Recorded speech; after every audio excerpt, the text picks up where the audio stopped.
Machines of the Year. As 1982 drew to a close, Jobs came to believe that he was going to be Times' Man of the Year. But Jobs did not end up on the cover.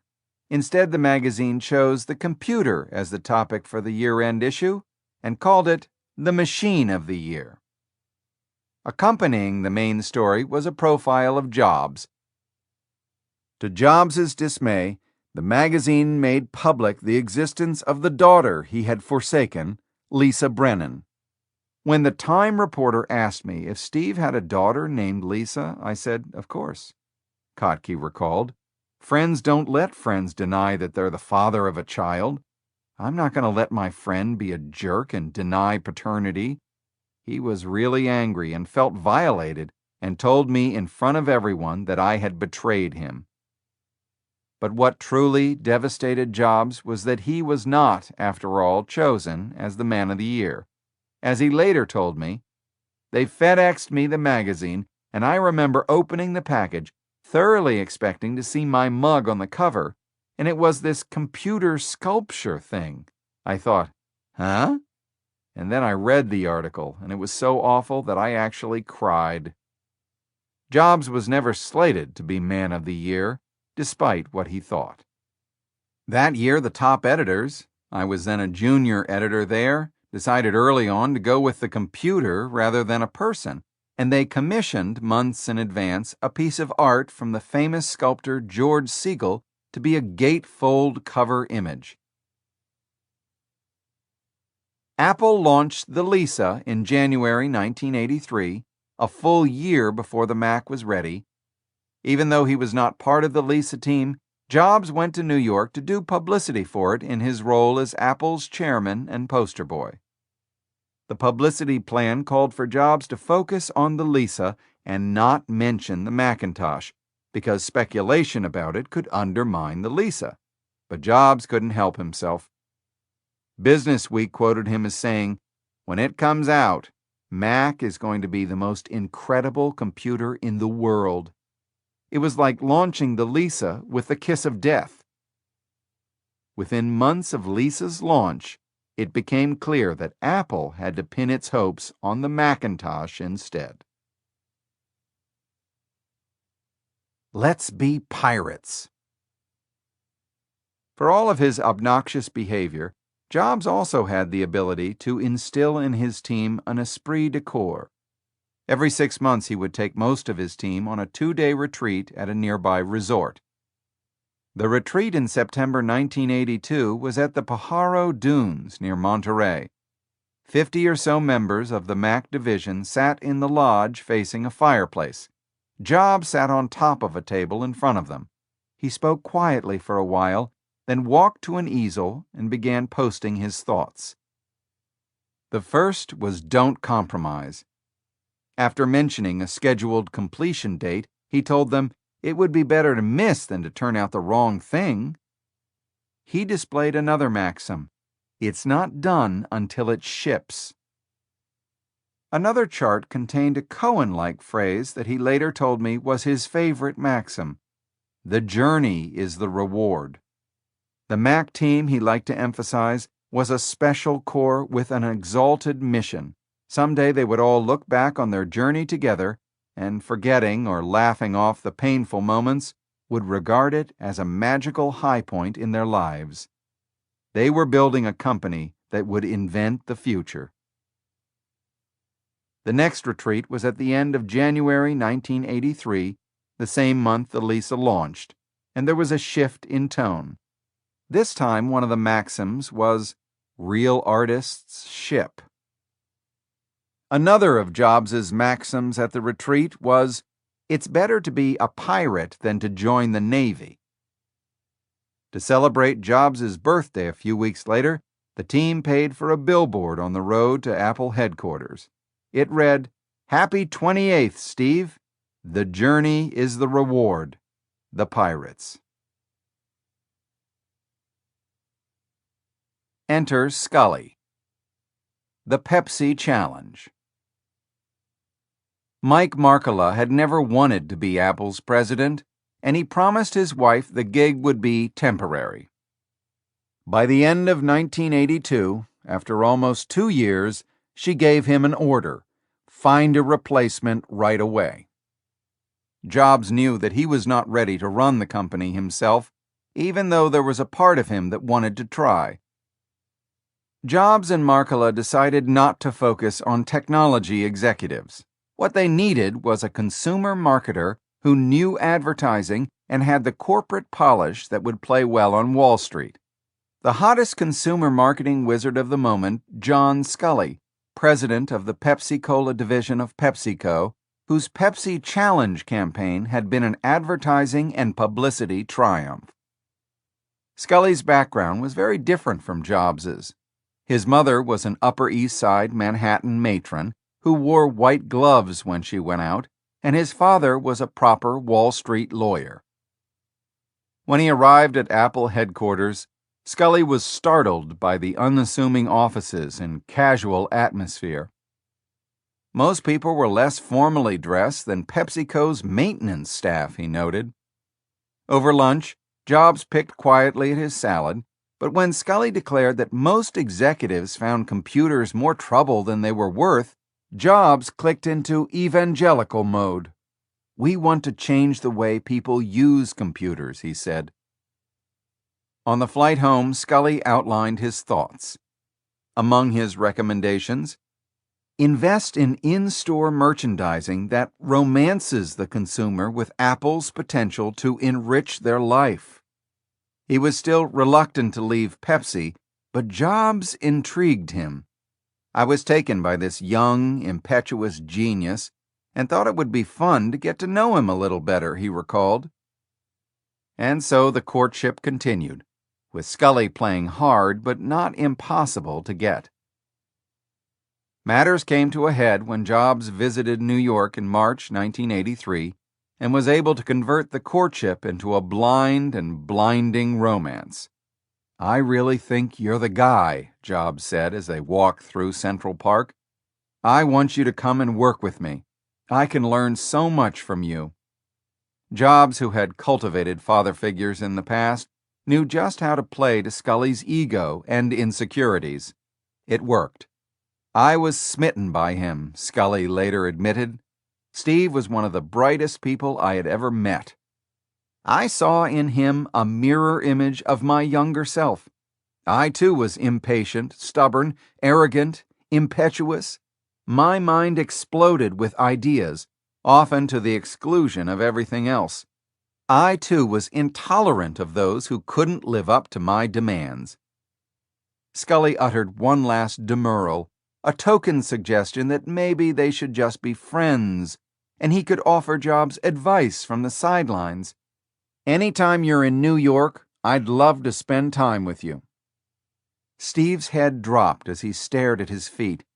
After a weighty, uncomfortable pause, he issued a challenge that would haunt me for days. "Do you want to spend the rest of your life selling sugared water, or do you want a chance to change the world?" Sculley felt as if he had been punched in the stomach. There was no response possible other than to acquiesce. "I realized for the first time in 4 months that I couldn't say no." The honeymoon. Sculley arrived in California just in time for the May 1983 Apple Management Retreat at Pajaro Dunes. In the front of the meeting room, Jobs sat on the floor in the lotus position, absent-mindedly playing with the toes of his bare feet. Sculley tried to impose an agenda. He wanted to discuss how to differentiate their products, the Apple II, Apple III, Lisa, and Mac, and whether it made sense to organize the company around product lines or markets or functions. But the discussion descended into a free-for-all of random ideas, complaints, and debates. In the midst of the bickering, a small earthquake began to rumble the room. "Head for the beach," someone shouted. Everyone ran through the door to the water. Then someone else shouted that the previous earthquake had produced a tidal wave, so they all turned and ran the other way. The indecision, the contradictory advice, the specter of natural disaster only foreshadowed what was to come. Scully later wrote. Jobs and Scully would talk dozens of times a day in the early months of their relationship.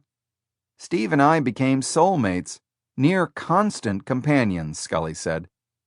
They would tell each other repeatedly, indeed so often that it should have been worrying, how happy they were to be with each other and working in tandem. This was self-delusion, and it was a recipe for disaster.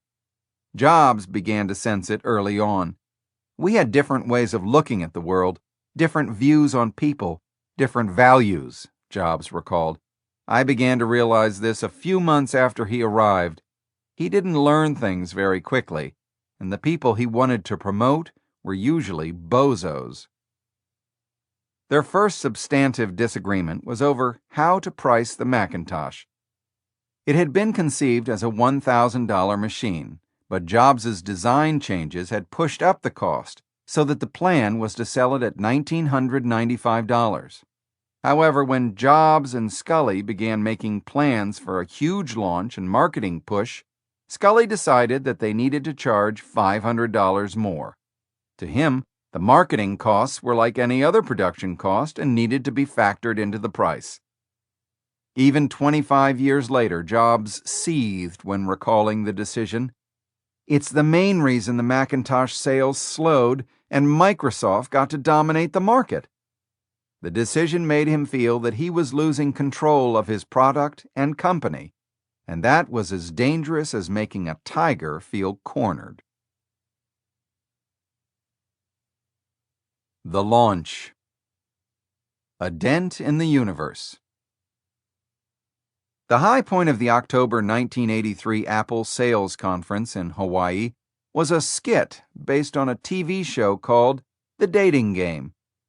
Jobs played MC, and his three contestants, whom he had convinced to fly to Hawaii, were Bill Gates and two other software executives. Gates, looking like a high school sophomore, got wild applause from the 750 Apple salesmen when he said, "During 1984, Microsoft expects to get half of its revenues from software for the Macintosh." Jobs, clean-shaven and bouncy, gave a toothy smile and asked if he thought that the Macintosh's new operating system would become one of the industry's new standards. Gates answered, "To create a new standard takes not just making something that's a little bit different, it takes something that's really new and captures people's imagination. And the Macintosh, of all the machines I've ever seen, is the only one that meets that standard." But even as Gates was speaking, Microsoft was edging away from being primarily a collaborator with Apple to being more of a competitor.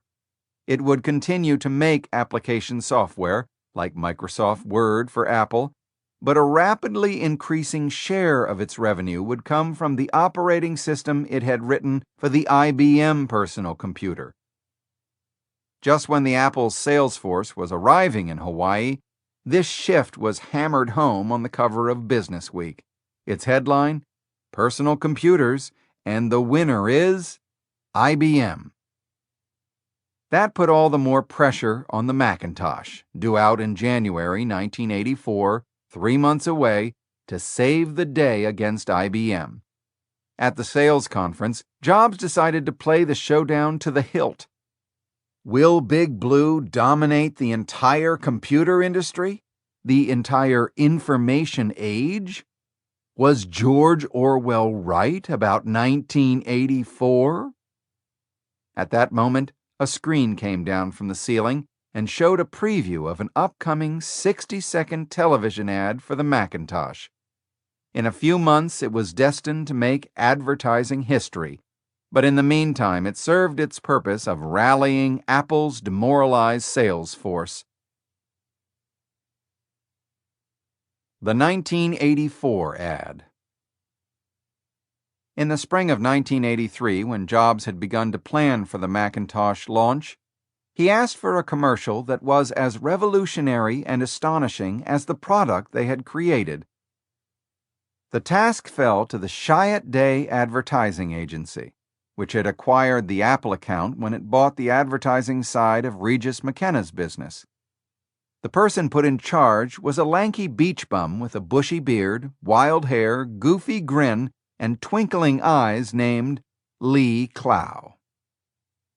Clow and two of his team had been toying with a tagline that played off the George Orwell novel, "Why 1984 Won't Be Like 1984." Jobs loved it and asked them to develop it for the Macintosh launch. So they put together a storyboard for a 60-second ad that would look like a scene from a sci-fi movie. It featured a rebellious young woman outrunning the Orwellian thought police and throwing a sledgehammer into a screen showing a mind-controlling speech by Big Brother. Jobs liked that. He fancied himself a rebel, and he liked to associate himself with the values of the ragtag band of hackers and pirates he recruited for the Macintosh group. But he also realized deep inside that he had increasingly abandoned the hacker spirit. He was about to launch the Macintosh, a machine that violated many of the principles of the hacker's code. It was overpriced. It was a closed and controlled system, like something designed by Big Brother rather than by a hacker.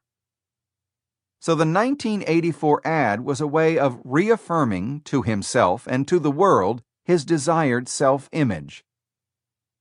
When Jobs previewed the ad to the Apple sales force at the meeting in Hawaii, they were thrilled. So he screened it for the board at its December 1983 meeting. When the lights came back on in the boardroom, everyone was mute. Scully recalled, most of them thought it was the worst commercial they had ever seen. Early in the third quarter of Super Bowl XVIII, the dominant Raiders scored a touchdown against the Redskins, and instead of an instant replay, television screens across the nation went black for an ominous 2 full seconds. Then an eerie black and white image of drones marching to spooky music began to fill the screen.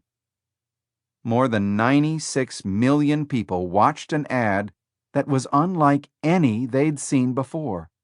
At its end, as the drones watched in horror the vaporizing of Big Brother, an announcer calmly intoned, "On January 24th, Apple Computer will introduce Macintosh, and you'll see why 1984 won't be like 1984. It was a sensation. That evening, all 3 networks and 50 local stations aired news stories about the ad, giving it a viral life unprecedented in the pre-YouTube era. It would eventually be selected by both TV Guide and Advertising Age as the greatest commercial of all time. Publicity blast. Over the years, Steve Jobs would become the grand master of product launches.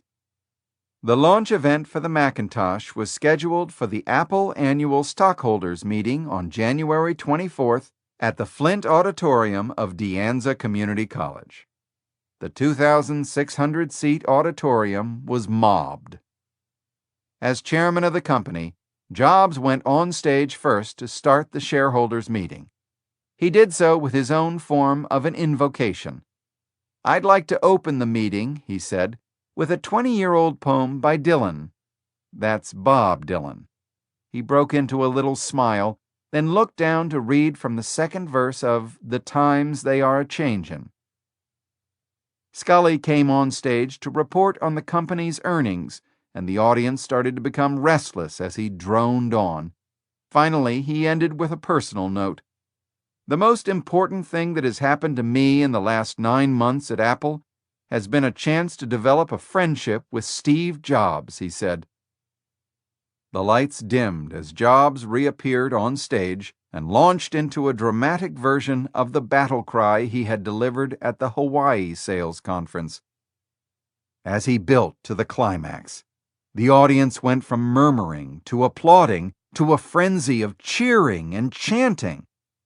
The auditorium went black, and the 1984 commercial appeared on the screen.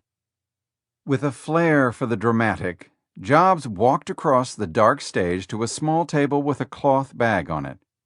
Now I'd like to show you Macintosh in person, he said.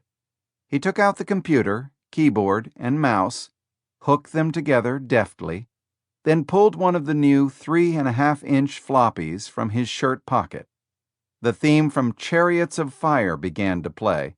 Jobs held his breath for a moment because the demo had not worked well the night before, but this time it ran flawlessly.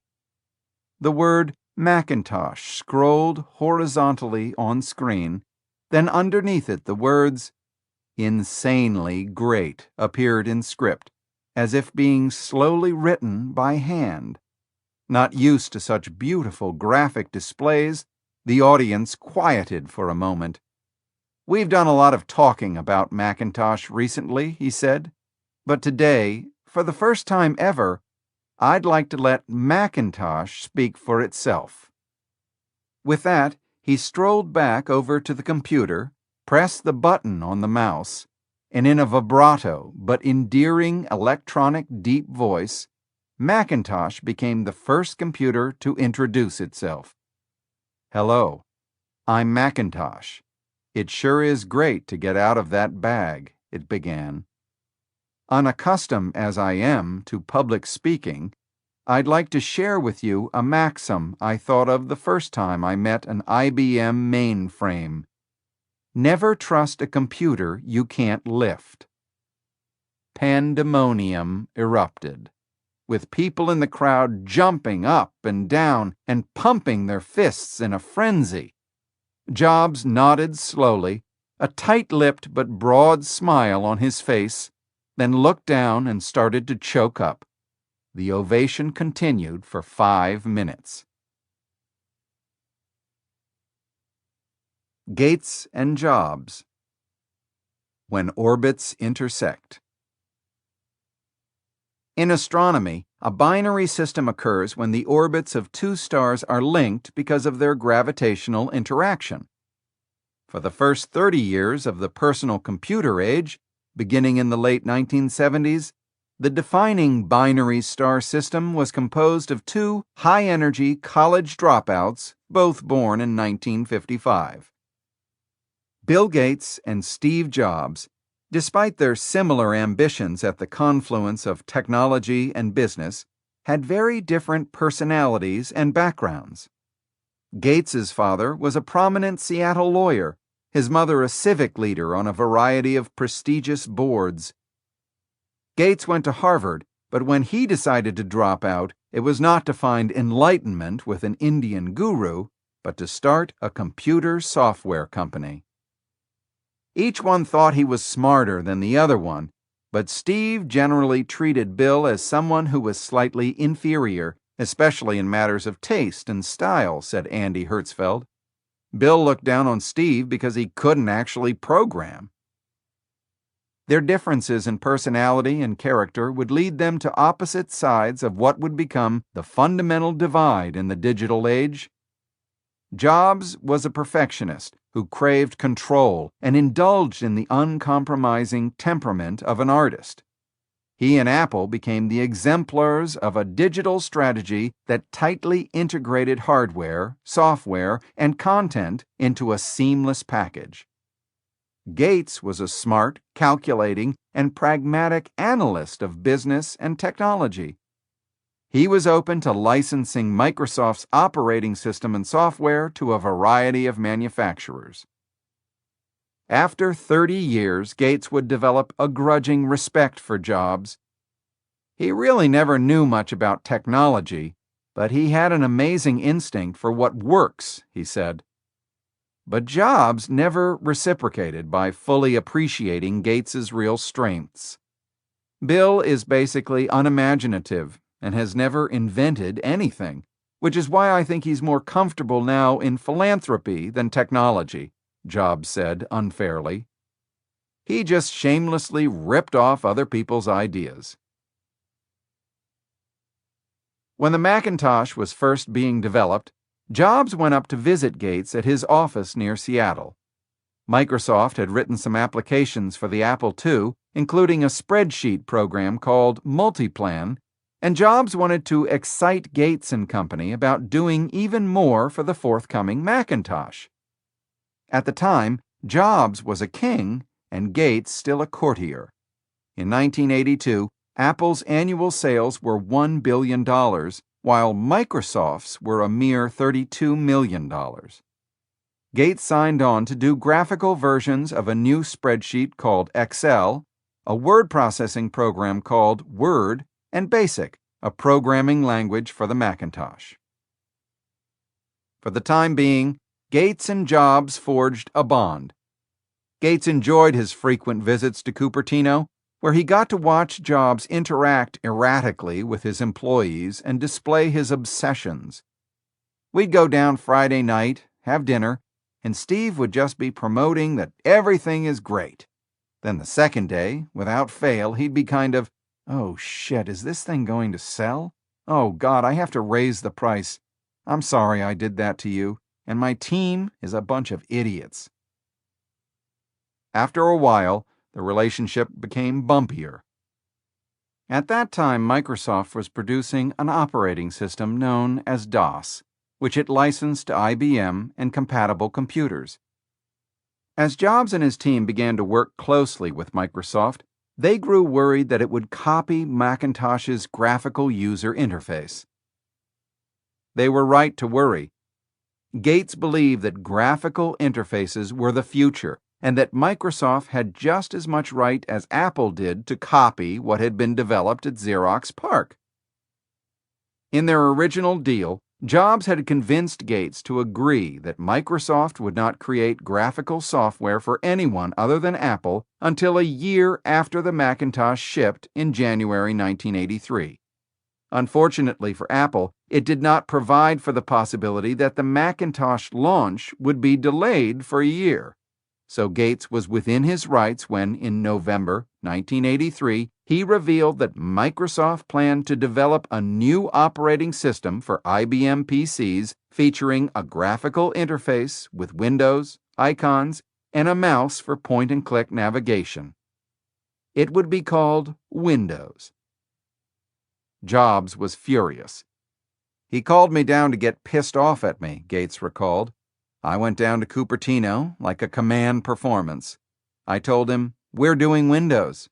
I said to him, 'We're betting our company on graphical interfaces.'" They met in Jobs' conference room, where Gates found himself surrounded by 10 Apple employees who were eager to watch their boss assail him. Jobs didn't disappoint his troops. "You're ripping us off," he shouted. "I trusted you, and now you're stealing from us." Hertzfeld recalled that Gates just sat there coolly, looking Steve in the eye before hurling back in his squeaky voice what became a classic zinger. "Well, Steve, I think there's more than one way of looking at it. I think it's more like we both had this rich neighbor named Xerox, and I broke into his house to steal the TV set and found out that you had already stolen it." As it turned out, Microsoft wasn't able to get Windows 1.0 ready for shipping until the fall of 1985. Even then, it was a shoddy product. Nevertheless, as is often the case with Microsoft products, persistence eventually made Windows better and then dominant. Jobs never got over his anger. "They just ripped us off completely because Gates has no shame," Jobs told me almost 30 years later. Upon hearing this, Gates responded, "If he believes that, he really has entered into one of his own reality distortion fields." And yet Jobs' dismay was understandable. Apple had been more innovative, imaginative, elegant in execution, and brilliant in design. But even though Microsoft created a crudely copied series of products, it would end up winning the war of operating systems. This exposed an aesthetic flaw in how the universe worked. The best and most innovative products don't always win. Icarus. What goes up? Flying high. The launch of the Macintosh in January 1984 propelled Jobs into an even higher orbit of celebrity, as was evident during a trip to Manhattan he took at the time. He went to a party that Yoko Ono threw for her son, Sean Lennon, and gave the 9-year-old a Macintosh. The boy loved it. The artists Andy Warhol and Keith Haring were there, and they were so enthralled by what they could create with the machine that the contemporary art world almost took an ominous turn. "I drew a circle," Warhol exclaimed proudly after using Quick Draw. Warhol insisted that Jobs take a computer to Mick Jagger. When Jobs arrived at the rock star's townhouse, Jagger seemed baffled. He didn't quite know who Jobs was. Later, Jobs told his team, "I think he was on drugs. Either that or he's brain damaged." Jagger's daughter Jade, however, took to the computer immediately and started drawing with Mac Paint, so Jobs gave it to her instead. At Apple, his status revived. For the time being, Jobs and Scully were able to convince themselves that their friendship was still strong. Keeping Jobs happy and deferring to his expertise may have seemed like a smart strategy to Scully, but he failed to realize that it was not in Jobs' nature to share control. People were looking to me to take control, to get him to sit down and shut up, but I didn't, Scully recalled. A few months after the Macintosh was launched, Jobs went to Europe. The most substantive disagreements Jobs had on the European trip concerned sales forecasts. He kept threatening the European managers that he wouldn't give them any allocations unless they projected bigger forecasts. It was on this trip that Jobs first got to know Jean-Louis Gasset, Apple's manager in France. Gasset was among the few to stand up successfully to Jobs on the trip. When Jobs made his usual threat about cutting down on France's allocations if Gasset didn't jack up sales projections, Gasset got angry. I remember grabbing his lapel and telling him to stop, and then he backed down. I used to be an angry man myself. I am a recovering assaholic, so I could recognize that in Steve. Falling. After the burst of excitement that accompanied the release of Macintosh, its sales began to taper off in the second half of 1984. The problem was a fundamental one. It was a dazzling but woefully slow and underpowered computer, and no amount of hoopla could mask that. At the end of 1984, with Lisa sales virtually non-existent and Macintosh sales falling below 10,000 a month, Jobs made a shoddy and atypical decision out of desperation. He decided to take the inventory of unsold Lisas, graft on a Macintosh emulation program, and sell them as a new product, the Macintosh XL. The dark mood was evident in the ad that was developed in January 1985, which was supposed to reprise the anti-IBM sentiment of the resonant 1984 ad. Unfortunately, there was a fundamental difference. The first ad had ended on a heroic, optimistic note, but the storyboards presented by Lee Clow and Jay Chiat for the new ad, titled Lemmings, showed dark-suited, blindfolded corporate managers marching off a cliff to their death. From the beginning, both Jobs and Scully were uneasy. It didn't seem as if it would convey a positive or glorious image of Apple, but instead would merely insult every manager who had bought an IBM.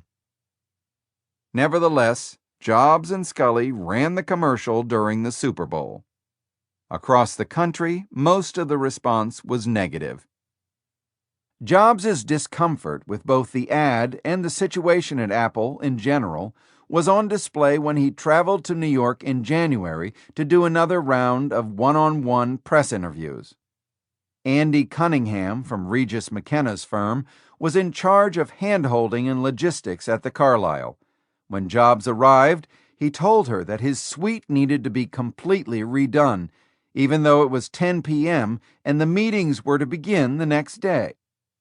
By the time they got the room rearranged, Jobs started objecting to what she was wearing. "That suit's disgusting," he told her.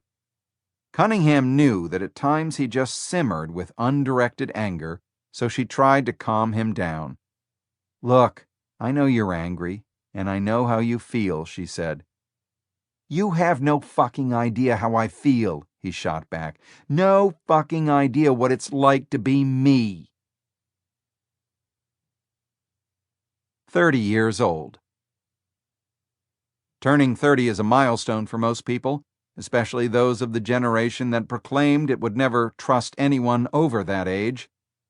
To celebrate his own 30th in February 1985, Jobs threw a lavishly formal but also playful black tie and tennis shoes party for 1,000 in the ballroom of the St. Francis Hotel in San Francisco.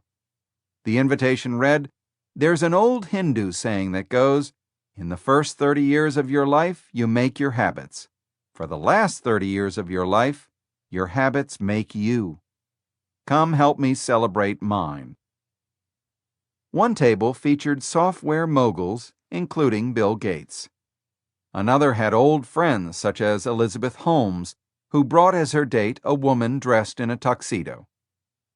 Ella Fitzgerald provided the entertainment, as Bob Dylan had declined. Scully came to the stage to propose a toast to technology's foremost visionary. It's rare that you see an artist in his 30s or 40s able to really contribute something amazing, Jobs said wistfully to the writer David Sheff, who published a long and intimate interview in Playboy the month he turned 30. "I'll always stay connected with Apple. I hope that throughout my life I'll sort of have the thread of my life and the thread of Apple weave in and out of each other like a tapestry. There may be a few years when I'm not there, but I'll always come back." The more the outside world tries to reinforce an image of you, the harder it is to continue to be an artist, which is why a lot of times artists have to say, "Bye, I have to go. I'm going crazy and I'm getting out of here." And they go and hibernate somewhere. Maybe later they reemerge a little differently. With each of those statements, Jobs seemed to have a premonition that his life would soon be changing. Exodus. Andy Hertzfeld had taken a leave of absence after the Macintosh came out in 1984. When his leave was coming to an end, Hertzfeld made an appointment to have dinner with Jobs, and they walked from his office to an Italian restaurant a few blocks away. "I really want to return," he told Jobs, "but things seem really messed up right now." Jobs was vaguely annoyed and distracted, but Hertzfeld plunged ahead. "The software team is completely demoralized and has hardly done a thing for months, and Burl is so frustrated that he won't last till the end of the year." At that point, Jobs cut him off. "You don't know what you're talking about," he said. "The Macintosh team is doing great, and I'm having the best time of my life right now. You're just completely out of touch." "If you really believe that, I don't think there's any way that I can come back," Hertzfeld replied glumly.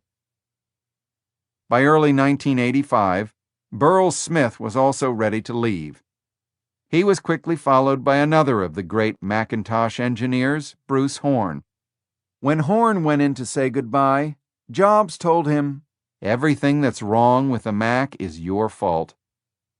Horn responded, "Well, actually, Steve, a lot of the things that are right with the Mac are my fault, and I had to fight like crazy to get those things in." But the biggest news that month was the departure from Apple, yet again, of its co-founder, Steve Wozniak. Wozniak was then quietly working as a mid-level engineer in the Apple II division. He felt with justification that Jobs was not appreciative of the Apple II, which remained the cash cow of the company and accounted for 70% of its sales at Christmas 1984. Frustrated, Wozniak decided to leave quietly to start a new company that would make a universal remote control device he had invented. Less than 2 weeks later, Wozniak and Jobs traveled together to the White House, where Ronald Reagan presented them with the first National Medal of Technology. Because of the awkward situation surrounding Wozniak's departure, Apple did not throw a celebratory dinner afterward. So Jobs and Wozniak went for a walk afterward and ate at a sandwich shop. They chatted amiably, Wozniak recalled, and avoided any discussion of their disagreements. Showdown, Spring 1985. There were many reasons for the rift between Jobs and Scully in the spring of 1985. But at its core, the growing breach had two fundamental causes, one on each side. For Jobs, the problem was that Scully never became a product person. "I tried to educate him about the details of engineering," Jobs recalled, "but he had no idea how products are created, and after a while it just turned into arguments."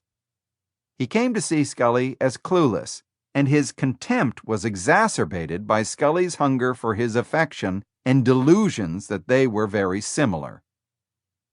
For Scully, the problem was that Jobs, when he was no longer in courtship or manipulative mode, was frequently obnoxious, rude, selfish, and nasty to other people.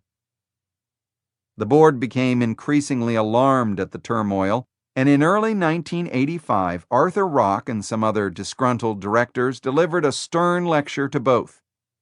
They told Scully that he was supposed to be running the company, and he should start doing so with more authority and less eagerness to be pals with Jobs.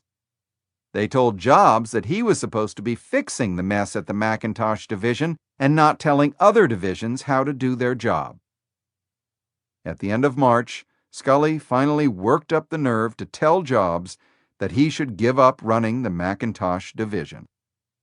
"There is no one who admires your brilliance and vision more than I do," Scully began. "We have developed a great friendship with each other," he said, "but I have lost confidence in your ability to run the Macintosh division."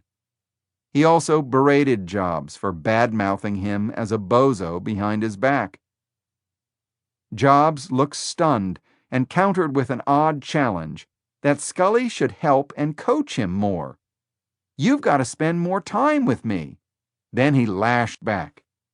He told Scully he knew nothing about computers, was doing a terrible job running the company, and had disappointed Jobs ever since coming to Apple. Then he began to cry. Scully sat there biting his fingernails. "I'm going to bring this up with the board," Scully declared. Jobs jumped from his seat and turned his intense stare on Scully. "If you do that, you're going to destroy the company." At the board meeting on April 11th, Scully officially reported that he wanted to ask Jobs to step down as the head of the Macintosh division and focus instead on new product development. The board unanimously sided with Scully. He was given the authority to remove Jobs whenever he felt the timing was right. Jobs was not good at taking no for an answer. He went to Scully's office in early May 1985 and asked for more time to show that he could manage the Macintosh division. Scully, who generally was even-tempered, lashed back, pointing out that Jobs had been unable to get the Macintosh software developed, come up with new models, or win customers. The meeting degenerated into a shouting match about who was the worse manager.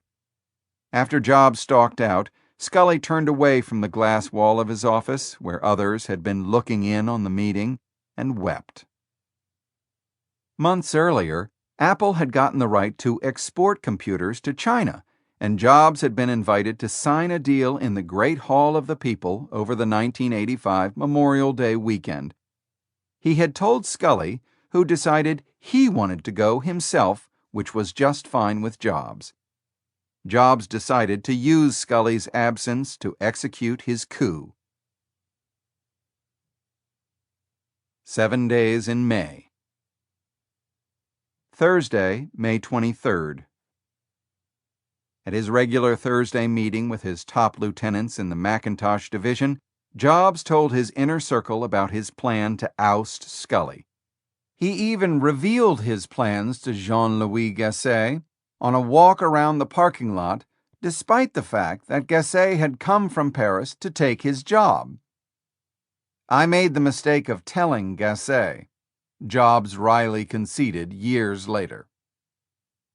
That evening, Apple's general counsel, Al Eisenstadt, had a small barbecue at his home for Scully, Gasset, and their wives. Steve was trying to raise a cabal and have a coup to get rid of John, Gasset recalled. In the den of Al Eisenstadt's house, I put my index finger lightly on John's breastbone and said, "If you leave tomorrow for China, you could be ousted. Steve's plotting to get rid of you." Friday, May 24th. Scully canceled his trip and decided to confront Jobs at the executive staff meeting on Friday morning. "It's come to my attention that you'd like to throw me out of the company," he said, looking directly at Jobs. "I'd like to ask you if that's true." Jobs was not expecting this, but he was never shy about indulging in brutal honesty. "I think you're bad for Apple, and I think you're the wrong person to run the company," he replied, coldly and slowly. "You really should leave this company. You don't know how to operate and never have." When Jobs claimed that he would be better than Scully at running the company, Scully took a gamble. He decided to poll the room on that question. Suddenly, the frozen onlookers began to squirm. Del Yoakum had to go first. He said he loved Jobs, wanted him to continue to play some role in the company, but he worked up the nerve to conclude, with Jobs staring at him, that he respected Scully and would support him to run the company. Others sided with Scully as well. Jobs looked shattered. "I guess I know where things stand," he said, and bolted out of the room. No one followed. He went back to his office, gathered his longtime loyalists on the Macintosh staff, and started to cry. Scully was devastated by his victory. Like a wounded warrior, he retreated to Eisenstadt's office and asked the corporate counsel to go for a ride. When they got into Eisenstadt's Porsche, Scully lamented, "I don't know whether I can go through with this." When Eisenstadt asked what he meant, Scully responded, "I think I'm going to resign." "You can't," Eisenstadt protested. "Apple will fall apart. You've got to stand up to him." Then he drove Scully home.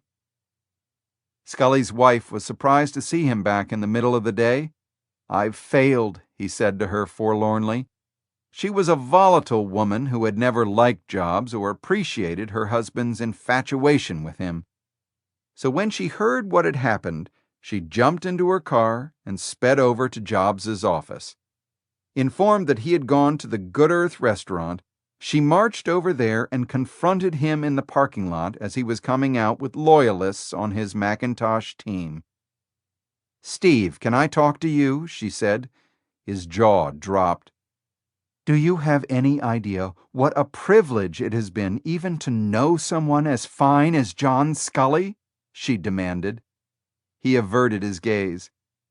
"Can't you look me in the eyes when I'm talking to you?" she asked. But when Jobs did so, giving her his practiced, unblinking stare, she recoiled. "Never mind. Don't look at me," she said. "When I look into most people's eyes, I see a soul. When I look into your eyes, I see a bottomless pit, an empty hole, a dead zone." Then she walked away. Saturday, May 25th.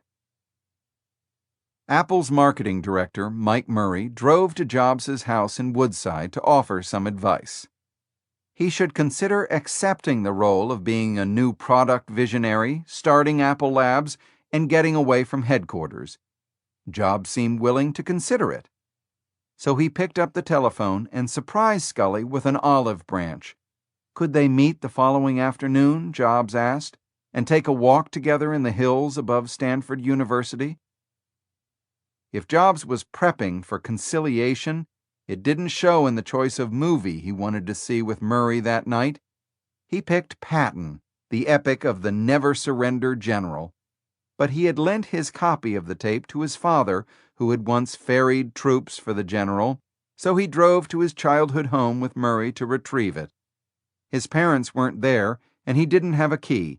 They walked around to the back, checked for unlocked doors or windows, and finally gave up.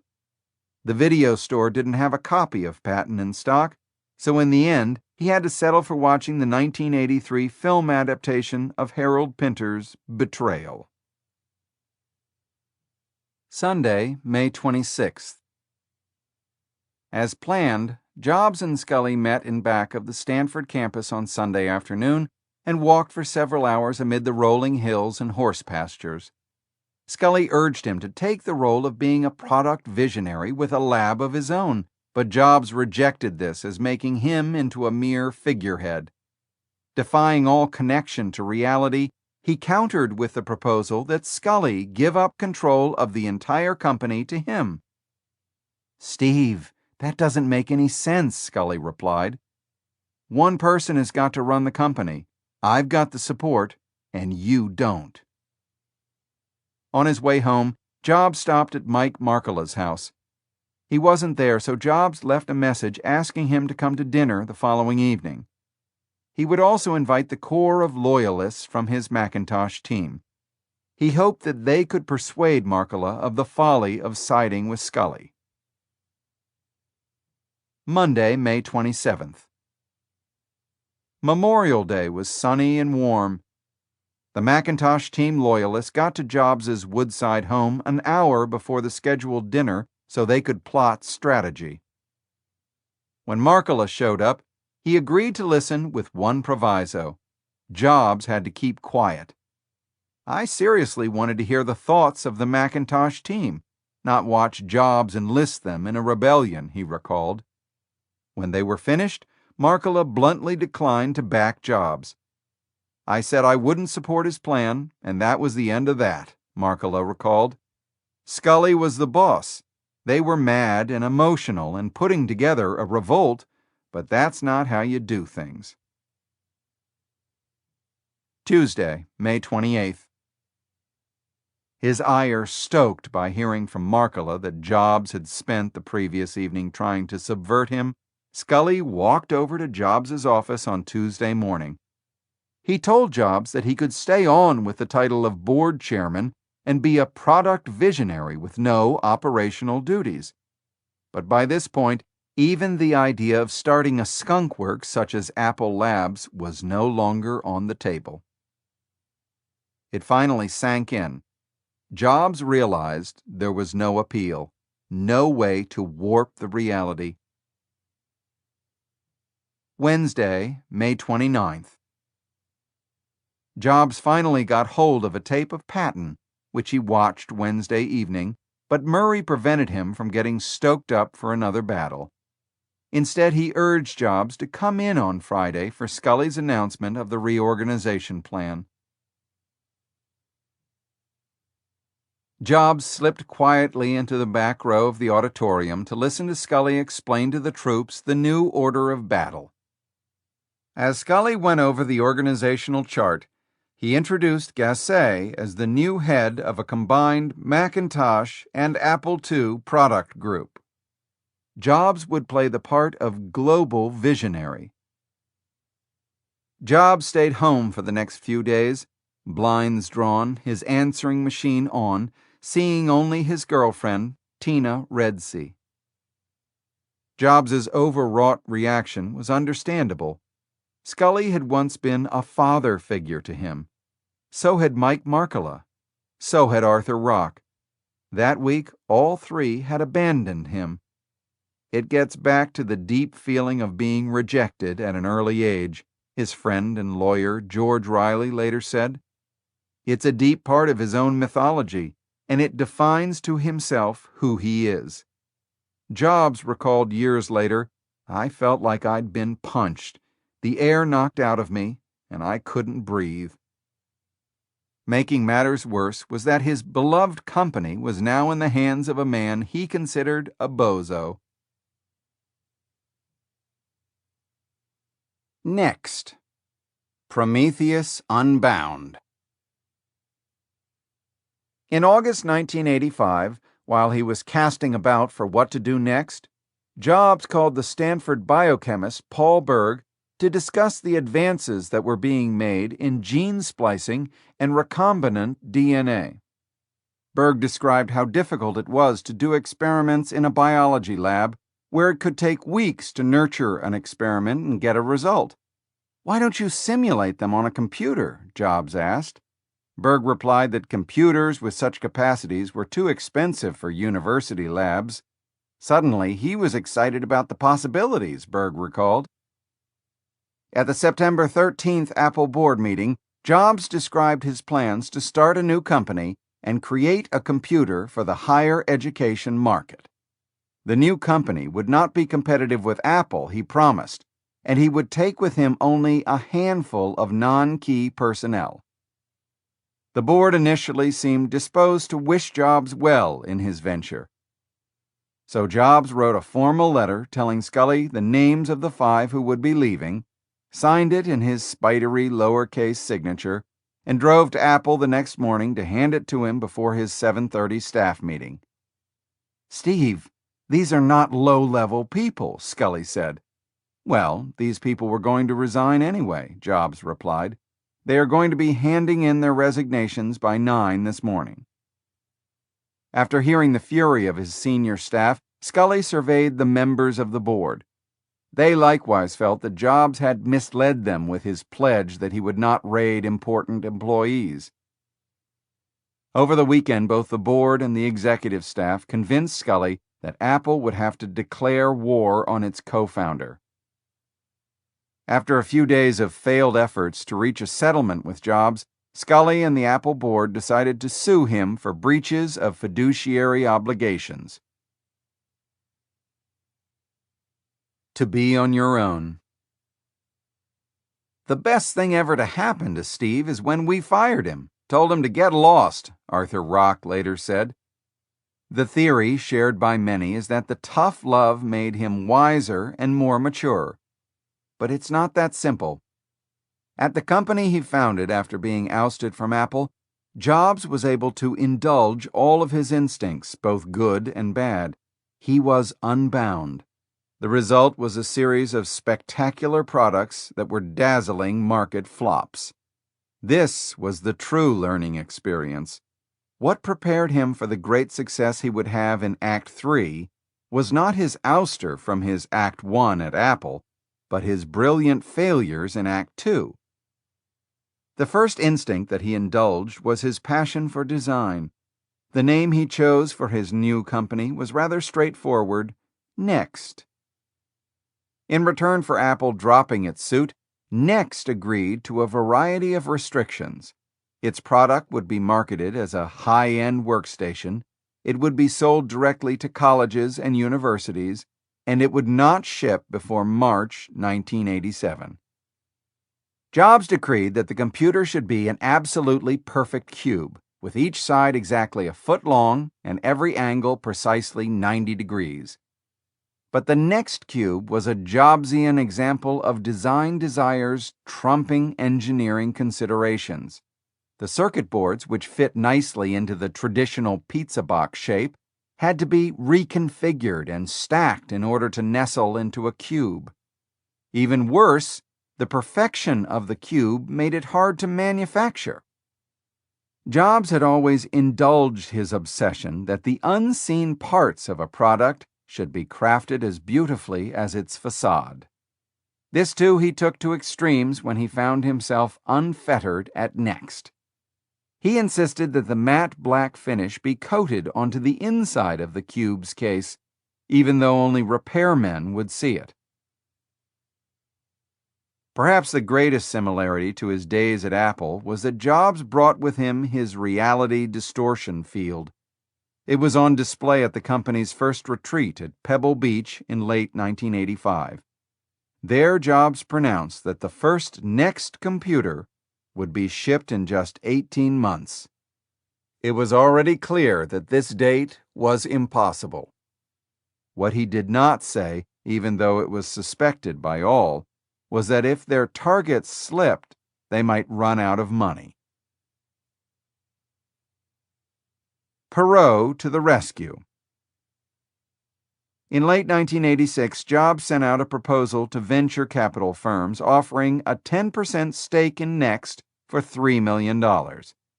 Less than $7 million had gone into the company thus far, and there was little to show for it other than a neat logo and some snazzy offices. Not surprisingly, the venture capitalists all passed on the offer to invest. There was, however, one cowboy who was dazzled. Ross Perot, the Bantam Texan who had founded Electronic Data Systems and then sold it to General Motors for $2.4 billion, called Jobs and offered, "If you ever need an investor, call me." Jobs did indeed need one, badly, but he was careful not to show it. He waited a week before calling back. Perot brought to Next something that was almost as valuable as his $20 million lifeline. He was a quotable, spirited cheerleader for the company, who could lend it an air of credibility among grown-ups. Like Scully, he saw himself in Jobs. "Steve's like me," Perot told the Washington Post's David Remnick. "We're weird in the same way. We're soulmates." Bill Gates was not a soulmate. Gates was one person who was resistant to Jobs' reality distortion field, and as a result, he decided not to create software tailored for the Next platform. I'd gone down to Next and I had the Odwalla, the most expensive carrot juice, and I'd never seen tech offices so lavish, Gates recalled, shaking his head with just a hint of a smile. And Steve comes a half hour late to the meeting. Jobs' sales pitch, according to Gates, was simple. "We did the Mac together," Jobs said. "How did that work for you?" "Very well. Now we're going to do this together, and this is going to be great." But Gates was brutal to Jobs, just as Jobs could be to others. "This machine is crap," he said. "Develop for it? I'll piss on it," he told InfoWorld. The launch, October 1988. Jobs had perfected the art of turning product launches into theatrical productions, and for the world premiere of the Next computer on October 12, 1988, in San Francisco's Symphony Hall, he wanted to outdo himself. He needed to blow away the doubters. More than 3,000 people showed up at the event, lining up 2 hours before curtain time. They were not disappointed, at least by the show. Jobs had the audience cheering from his opening line, "It's great to be back." As usual, there were superlatives. "The product was incredible," he said, "the best thing we could have imagined." Right after the announcement event, Gates wrote a parody email to his staff. "All reality has been completely suspended," it began. Looking back at it, Gates laughs that it may have been the best email I ever wrote. When the Next computer finally went on sale in mid-1989, the factory was primed to churn out 10,000 units a month. As it turned out, sales were about 400 a month. The beautiful factory robots, so nicely painted, remained mostly idle, and Next continued to hemorrhage cash. Pixar. Technology meets art. When Jobs was losing his footing at Apple in the summer of 1985, he went for a walk with Alan Kay, who had been at Xerox PARC and was then an Apple Fellow. Kay knew that Jobs was interested in the intersection of creativity and technology, so he suggested they go see a friend of his, Ed Catmull, who was running the computer division of George Lucas's film studio. They rented a limo and rode up to Marin County to the edge of Lucas's Skywalker Ranch, where Catmull and his little computer division were based. I was blown away, and I came back and tried to convince Scully to buy it for Apple, Jobs recalled. but the folks running Apple weren't interested, and they were busy kicking me out anyway.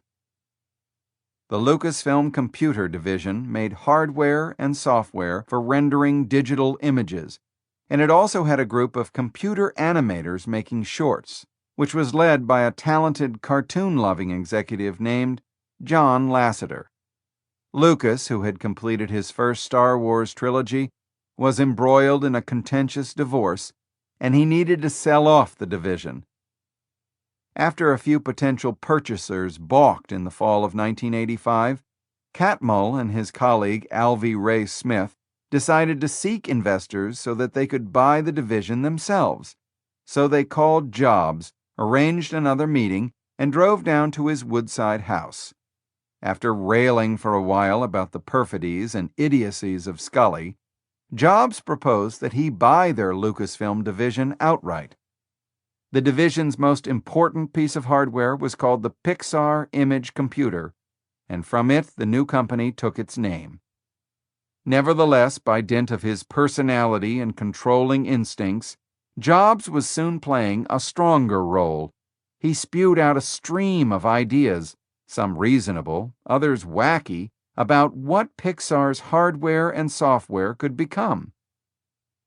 Jobs had always appreciated the virtue of integrating hardware and software, which is what Pixar did with its image computer and rendering software. It also produced creative content, such as animated films and graphics.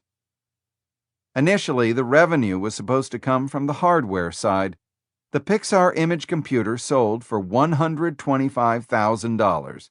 The primary customers were animators and graphic designers, but the machine also soon found specialized markets in the medical industry. CAT scan data could be rendered in three-dimensional graphics, and intelligence fields for rendering information from reconnaissance flights and satellites.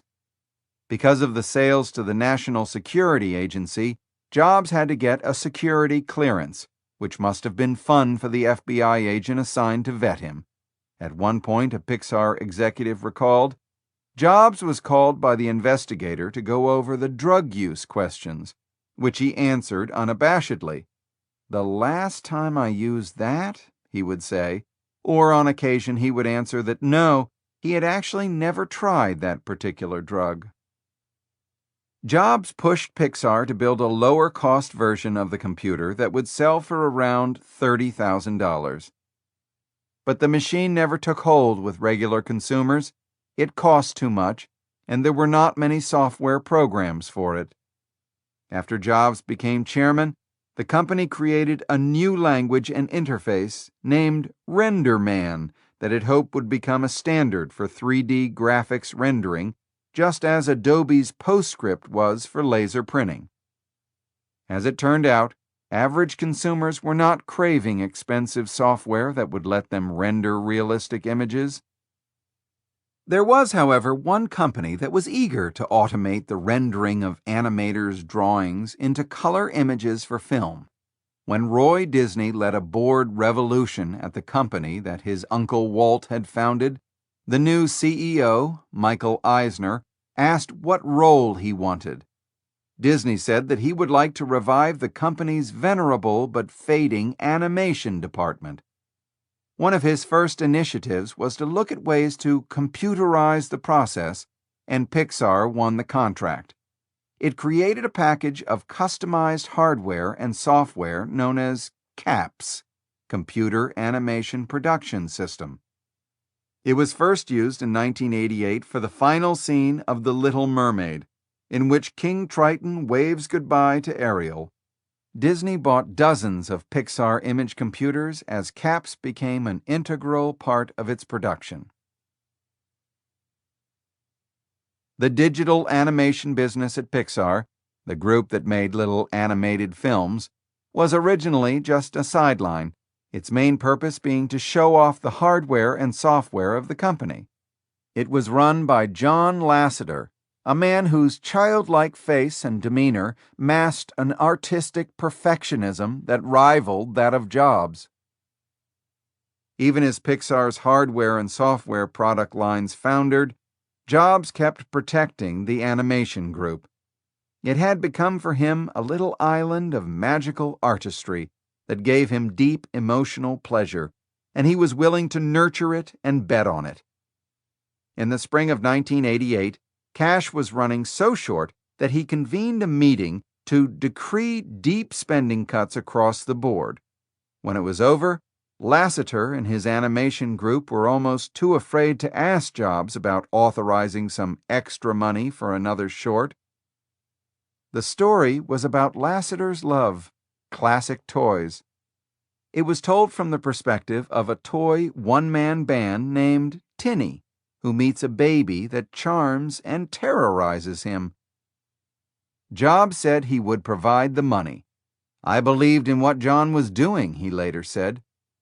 His only comment at the end of Lasseter's presentation was, "All I ask of you, John, is to make it great."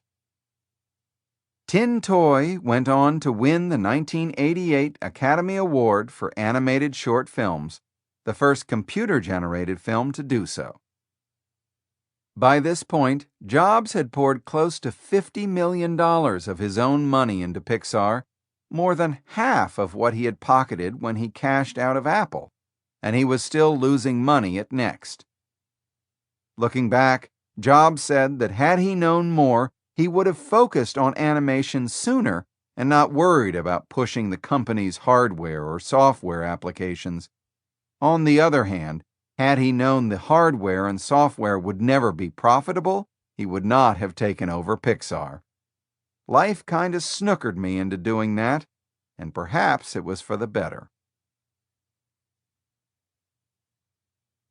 A regular guy. Love is just a four-letter word. In 1982, when he was still working on the Macintosh, Jobs met the famed folk singer Joan Baez through her sister Mimi Farina, who headed a charity that was trying to get donations of computers for prisons. A few weeks later, he and Baez had lunch in Cupertino. As his relationship with Jasinski flamed out, Jobs began getting more serious with Baez. He was 27 and Baez was 41, but for a few years they had a romance. It turned into a serious relationship between two accidental friends who became lovers, Jobs recalled in a somewhat wistful tone. Elizabeth Holmes, Jobs's friend from Reed College, believed that one of the reasons he went out with Baez, other than the fact that she was beautiful and funny and talented, was that she had once been the lover of Bob Dylan. Steve loved that connection to Dylan, she later said. When she met Jobs, Baez had a 14-year-old son, Gabriel, from her marriage to the anti-war activist David Harris. At lunch, she told Jobs she was trying to teach Gabe how to type. "You mean on a typewriter?" Jobs asked. When she said yes, he replied, "But a typewriter is antiquated."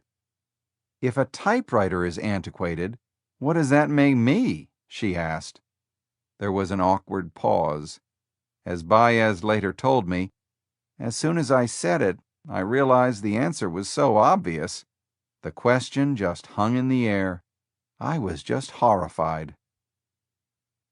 He gave Gabe an Apple II, and he later gave Baez a Macintosh. He was sweet and patient, but he was so advanced in his knowledge that he had trouble teaching me, she recalled. He was a sudden multimillionaire. She was a world-famous celebrity, but sweetly down-to-earth and not all that wealthy. She didn't know what to make of him then, and still found him puzzling when she talked about him almost 30 years later. At one dinner early in their relationship, Jobs started talking about Ralph Lauren and his polo shop, which she admitted she had never visited.